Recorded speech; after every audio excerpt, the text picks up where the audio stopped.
An app had been making the rounds online lately, one that let you text your future self. Right before the final paper of the SATs, I decided to jump on the bandwagon and fired off a message. Future me, do I end up marrying Liam Tinsley? The screen flickered, and a reply from an unknown number popped up almost instantly. Yes. You had a big, grand wedding. I clutched my phone and typed back fast. And Mia Thompson was my maid of honor, right? She's my best friend. The response came just as quickly. She was. But she wasn't just the maid of honor, she slept with Liam on your wedding night. My smile froze mid-expression. Then a second message hit. Truth is, you didn't need to go through all that trouble tanking your scores just to match his. He bombed the math section on purpose, so he could end up in the same city as Mia, who was at the bottom of the class. He pushed you to turn down that top-tier university, not for your sake, but because he didn't want Mia to feel inferior next to your grades. The pre-exam warning bell cut through the air. But I was frozen, my body ice-cold, unable to move. One last message slammed into my screen. If you don't believe me, head straight to the motel behind the school after the test. You'll see the truth for yourself.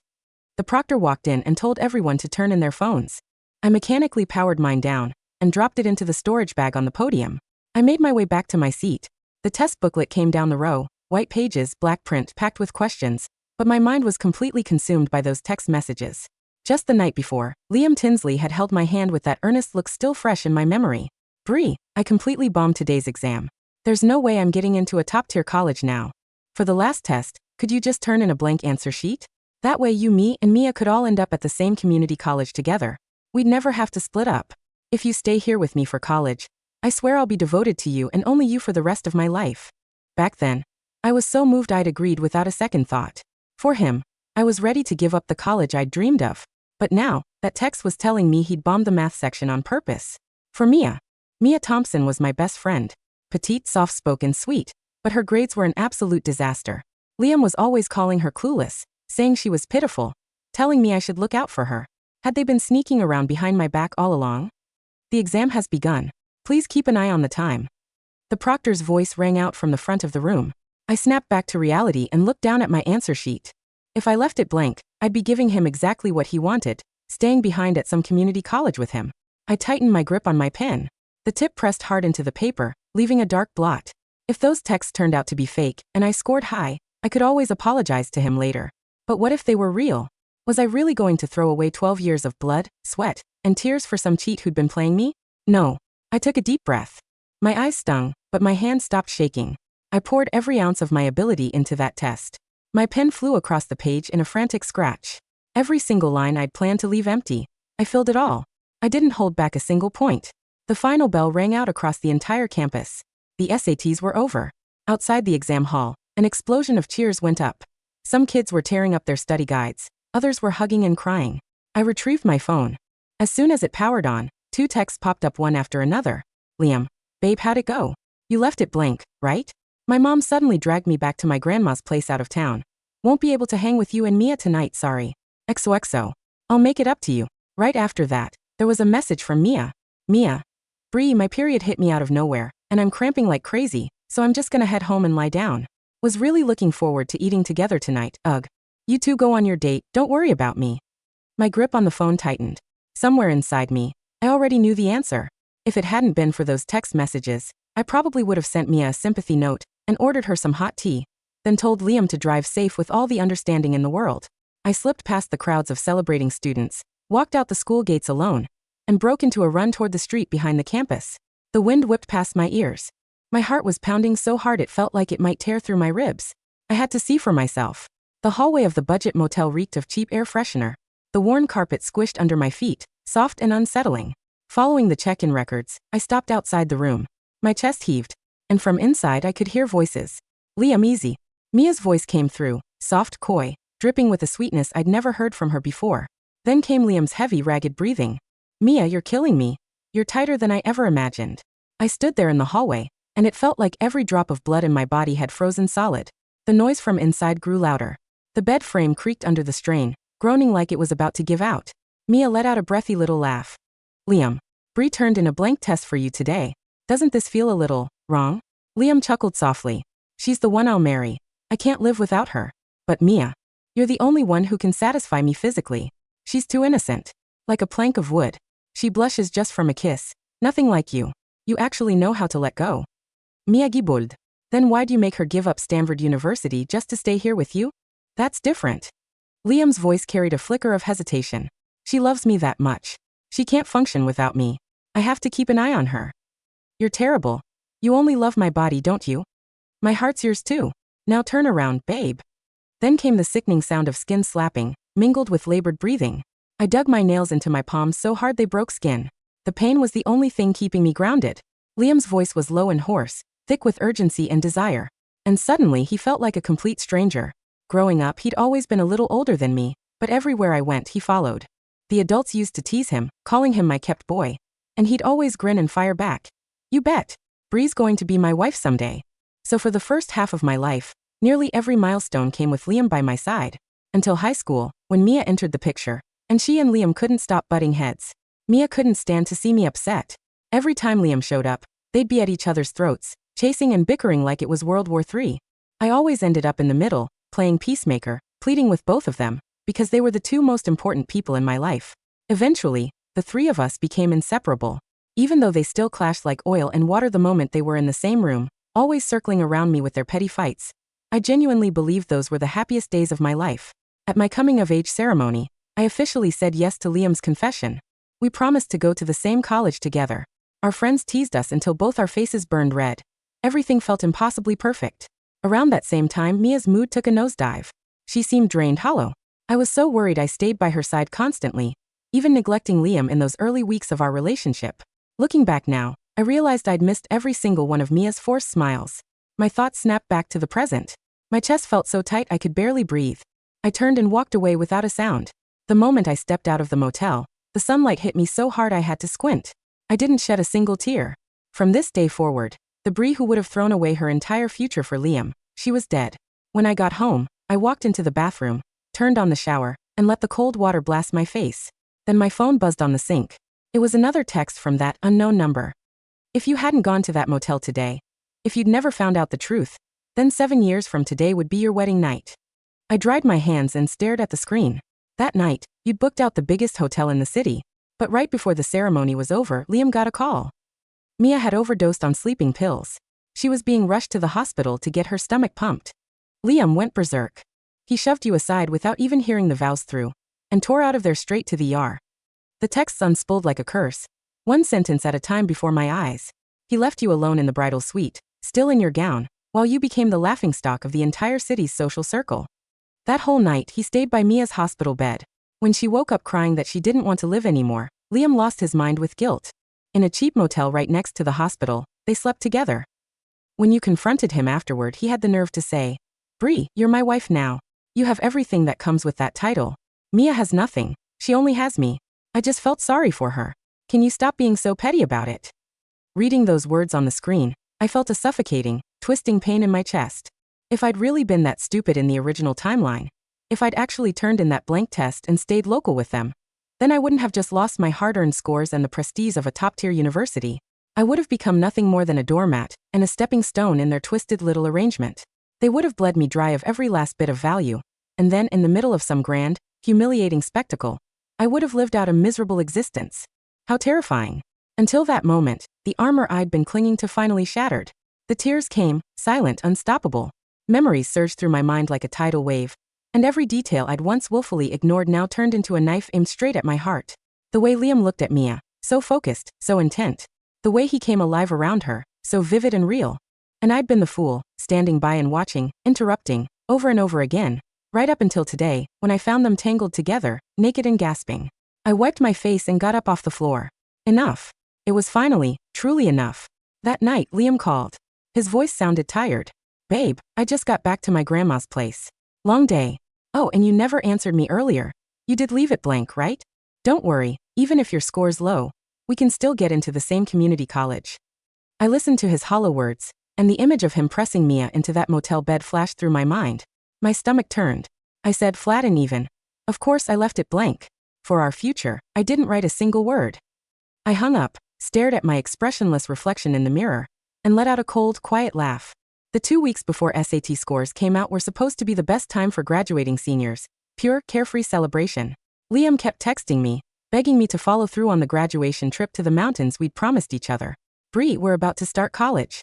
This is our first real trip as adults. His voice in the voice message was warm and full of anticipation. I've got it all planned out. We'll see the lake, drive the scenic highway, take so many beautiful pictures of you. A bitter ache spread through my chest. I texted back a single, flat.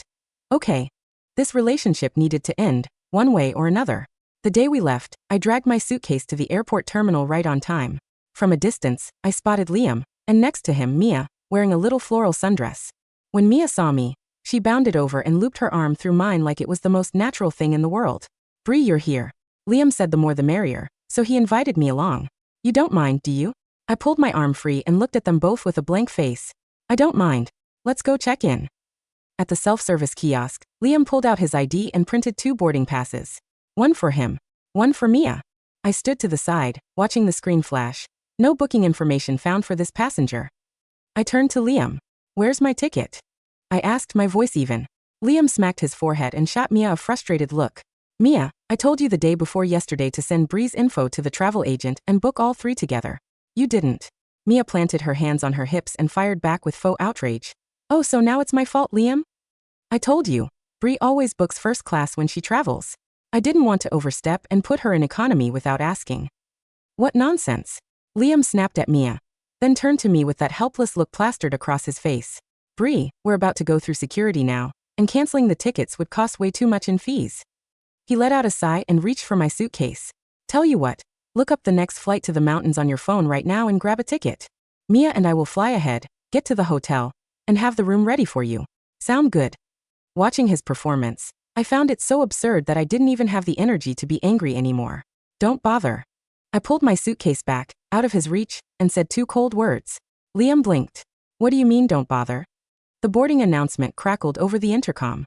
Liam started fidgeting, glancing between the gate and me. Bree, don't be like this. Come on, be a good girl. Just book the next flight. I'll buy you ice cream when you get there, I promise. With that, terrified of missing the plane, he grabbed Mia's wrist. Mia, come on, we're going to be late. Mia glanced back at me, a flash of hidden triumph in her eyes, though her face wore a mask of regret. Bree, I'm so sorry. I'll give him an earful on the plane for you, I promise. We'll be waiting for you in the mountains. I thought I'd do what I always did. Stand there crying, feeling wronged, or stubbornly buy the next ticket and chase after them. But I just stood there, watching them scramble away from me, practically racing toward the security line, and felt absolutely nothing. I turned, walked out of the terminal, hailed a cab, and went straight home. Over the next few days, my phone blew up with messages from Liam. At first, accusations. Bree, what is your problem? The next flight landed hours ago. Where are you? Then came the apologies. Baby, I'm sorry. I shouldn't have left you at the airport. Please just come, okay? Even Mia says it's not fun without you. Finally, petulance and anger. Bree, enough is enough. I always have to chase after you. Fine, don't call me. But don't come crying to me later. I read every single one, didn't reply to a single one, and put him on mute. The day SAT scores came out and college applications were due, the doorbell rang. I opened the door to find Liam standing there with a bouquet of red roses. He shoved the flowers into my arms, a smug smile curling at the corner of his mouth. Bree, you over it yet? I gave you 2 weeks of silence. That should have taught you a lesson. Your score should be good enough for that local community college I sent you. And since you left that test blank for me, I'll be the bigger person and forgive you for acting out like that. Just submit your application already, and the 3 of us can stay together. He walked into the living room like he owned the place, chattering away. You have no idea how amazing the mountains were. Too bad you missed it. Mia had such a great time. She said the barbecue there was incredible. She even bought this really pretty dress. Every other word out of his mouth was Mia's name.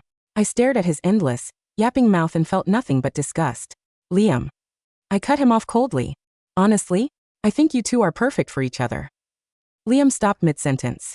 Panic flickered across his face. Bree, don't say stuff like that. You're just upset. We're supposed to get married. Then he gave me that disapproving look. And if Mia hears you talking like that, she'll start keeping her distance again, and then nobody's happy. Really? I held his gaze, each word sharp and deliberate. Because the distance between you 2 at that motel the day the SATs ended? It was negative. The moment the words left my mouth, his entire body went rigid. The roses in Liam's hand did not fall. He simply held them lower, his knuckles, turning a dry, papery yellow under the skin as the strength left his fingers. The cellophane wrapping around the stems crinkled with a tiny, sharp sound that felt too loud in the sudden silence of the foyer. Bree, he said. His voice was thin, completely stripped of the heavy, arrogant resonance he had used just seconds before. What? What are you talking about? What motel? I told you, I was at my grandmother's. Room 204. I said, my voice carrying the flat, level rhythm of someone reciting a dry logistics report. The budget place behind the auto shop. The one with the blue carpet and the air conditioner that rattles. You checked in under your cousin's ID, but you parked your father's gray sedan in the alley behind the dumpster. Liam's jaw moved, but no sound came out. A gray, greasy pallor seemed to rise from his collar, settling over his cheekbones until he looked years older, his youthful confidence evaporating into the drafty air between us. Bree, listen to me, he stammered, taking a clumsy step forward. He reached out to grab my wrist, but I didn't flinch or pull back. I simply looked at his hand until his fingers hovered, trembling, and dropped back to his side. It wasn't like that. She was having a breakdown. She was talking about ending things because her scores were so low. I went there to keep her safe. I swear to you, I was just trying to keep her alive. And the bed frame? I asked, my eyes resting on the center of his forehead. Was that to keep her alive too? The part where you told her she was the only one who could satisfy you physically? Or the part where you called me a plank of wood? A cold sweat broke out across his temples, matching the oily sheen of the roses in his arms. You were there? He whispered, his eyes widening with a sudden naked terror. You heard us. I heard enough, I said. And then I went home, turned on the cold water, and washed your grease off my skin. Bree, please, he gasped, his voice cracking as he dropped the roses. They hit the hardwood floor with a heavy, dead thud, several petals detaching and scattering across the dark wood like drops of cold blood. We've been together since we were kids. My mom already bought the engagement set. We have our whole lives planned out. You can't just throw away 10 years over one stupid mistake. Mia is nothing to me. She's just a pity case. You're the one I'm marrying. No, I said, my hand reaching for the brass handle of the heavy oak front door. I'm the one who's going to Stanford. You and Mia can have the community college. You can have the budget motels. You can have each other. You left the test blank. Liam screamed, his face twisting into a desperate, frantic mask as he realized the rope was slipping through his fingers. You can't get into Stanford with a blank sheet. You're stuck here with us anyway. You have to apply to the local branch. I looked at him, really looked at him, and felt a profound, hollow pity for the girl I had been only 3 weeks ago. I filled out every single bubble, Liam, I said softly. The only thing I left blank was you. I opened the door wide, the humid summer air rushing in, smelling of hot asphalt and dry grass. Get out of my house, I said. The release of the SAT scores was always a public affair in our small suburban town. The local high school posted the top-tier percentile rankings on the main bulletin board in the administrative lobby, and the parents' group chat hummed with the competitive energy of a stock market floor. I arrived at the school gates at 9 a.m. The morning sun was hot, baking the red brick of the main building and casting long, sharp shadows across the concrete courtyard. A crowd of students and parents had already gathered around the glass display case, their voices rising in a low, vibrating murmur of gasps and high-pitched chatter. As I walked up the stone steps, the crowd seemed to part slightly. Bree, Zoe, my old lab partner, whispered, her eyes wide as she looked from the board to me. Did you see? I didn't answer. I kept my chin up, my boots clicking a firm, deliberate rhythm against the tile floor as I walked into the lobby. Standing near the glass case were Liam and Mia. Mia was wearing a pale yellow cardigan, her fingers twisting the strap of her small leather purse. She looked pale, her eyes red-rimmed as if she hadn't slept, but when she saw me, she quickly adjusted her expression into that familiar, fragile pout. Liam stood beside her, his shoulders tense under his varsity jacket, his eyes fixed on the paper behind the glass. I looked up at the list. At the very top, printed in bold black ink, was my name. Bree Sterling, 1580, 99.9 th percentile. And further down the list, buried in the low average bracket, Liam Tinsley, 1120. Mia Thompson, 940. A slow, icy silence settled over the immediate circle around us. The other students were looking between my score and Liam's, their murmurs turning into sharp, speculative whispers. For years, Liam and I had been the school's it couple, the golden pair destined for the same elite track. Now the gap between us was not just wide, it was an unbridgeable chasm. Bree, Mia said, her voice trembling as she took a small, hesitant step toward me. She reached out to touch my elbow, but I stepped back, my arms crossed, my expression entirely neutral. Bree, is this a mistake? I thought. Liam said, you were going to stay with us. He said we were all going to the state branch together. Why would I do that, Mia? I asked, my voice carrying easily through the quiet lobby. To help you with your remedial English? Or to make sure Liam has someone to hold his hand while he retakes his algebra entry exams? Liam's face flushed a deep, ugly crimson. Bree, don't talk to her like that. She didn't do anything to you. She slept with my boyfriend in a budget motel on the afternoon of our final exam, Liam, I said, my tone as casual as if I were discussing the weekly lunch menu. The lobby went dead silent. A girl in the second row actually gasped, her hand flying to her mouth. Several parents turned their heads, their eyes lighting up with the sudden juicy scandal of the town's golden children falling apart in public. Bree, that's a lie. Mia shrieked, her voice pitching high and frantic as she looked around at the staring faces. You're making things up because you're jealous. You're just trying to ruin my reputation.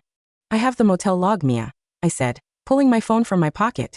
I didn't show them the screen. I didn't need to.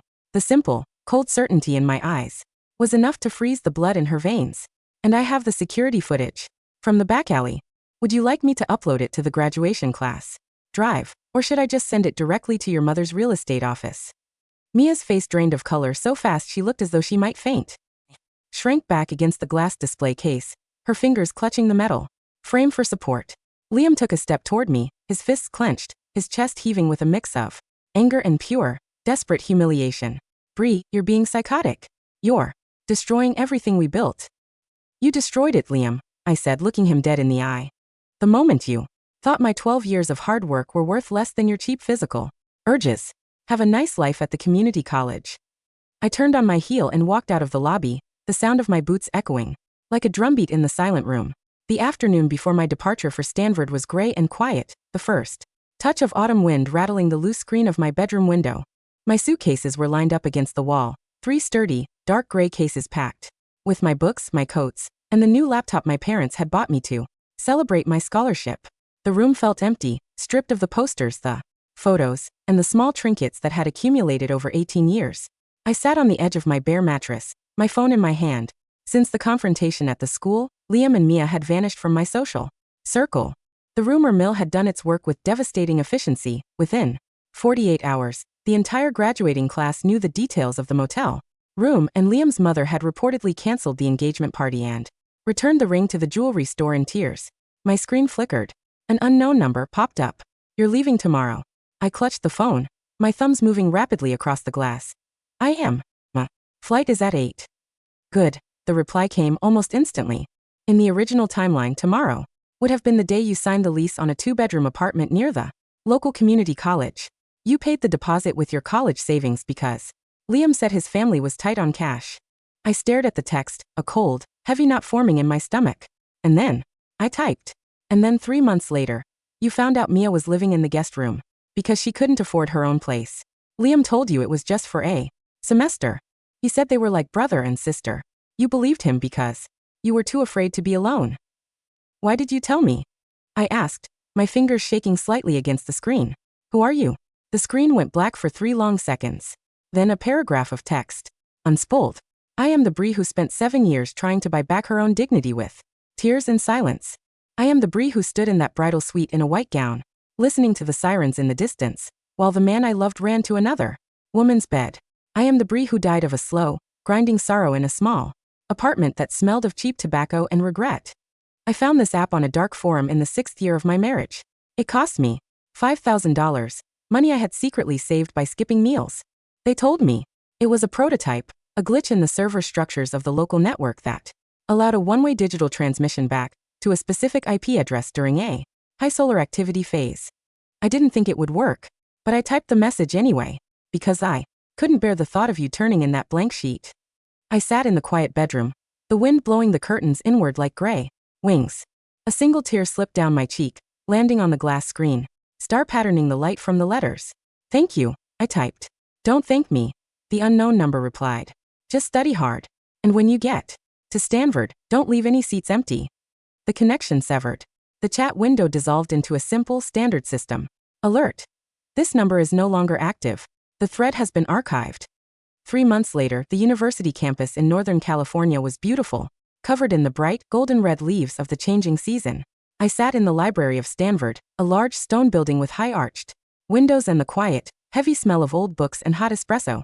On the table, in front of me lay my macroeconomics syllabus and a clean black leather notebook. My phone buzzed on the wood. It was a message from Zoe, who had stayed behind at the local state branch. Zoe. Bree, you will not believe what happened today at the campus diner. I hesitated, then typed. What? Zoe. Liam and Mia got into a massive, screaming fight in front of everyone. Apparently, Mia's mother found out about the motel and kicked her out of the house. Mia's been living with Liam in his parents' basement, and his mom treats her like a maid. Zoe. And that's not even the best part. Liam tried to transfer to the state university's business program, but his grades from the first term were too low. He's stuck at the community college, and he's working 20 hours a week at his dad's auto shop to pay off the car he damaged during their mountain trip. Zoe. He looks terrible, Bree. He looks 30. He came up to me yesterday and asked if I had your new number. I told him to go jump in the river. I looked at the text, and for the first time in 3 months I realized I didn't feel the sharp, twisting pain of betrayal anymore. I didn't feel the urge to look up their social media feeds, or to ask Zoe for more details about their misery. The weight of their choices was theirs to carry now. I closed the chat window, put my phone on silent, and slipped it into my bag. Across the table, a tall, quiet boy with dark hair and a green backpack sat down, pulling out a heavy physics textbook. He looked up, his eyes meeting mine, through the soft, warm light of the library lamp. Is this seat taken? He asked, pointing to the empty chair beside me. I looked at the clean wooden chair, the one I had spent years keeping open for a boy who had never intended to sit there. I offered a soft, genuine smile. No, I said. It's free.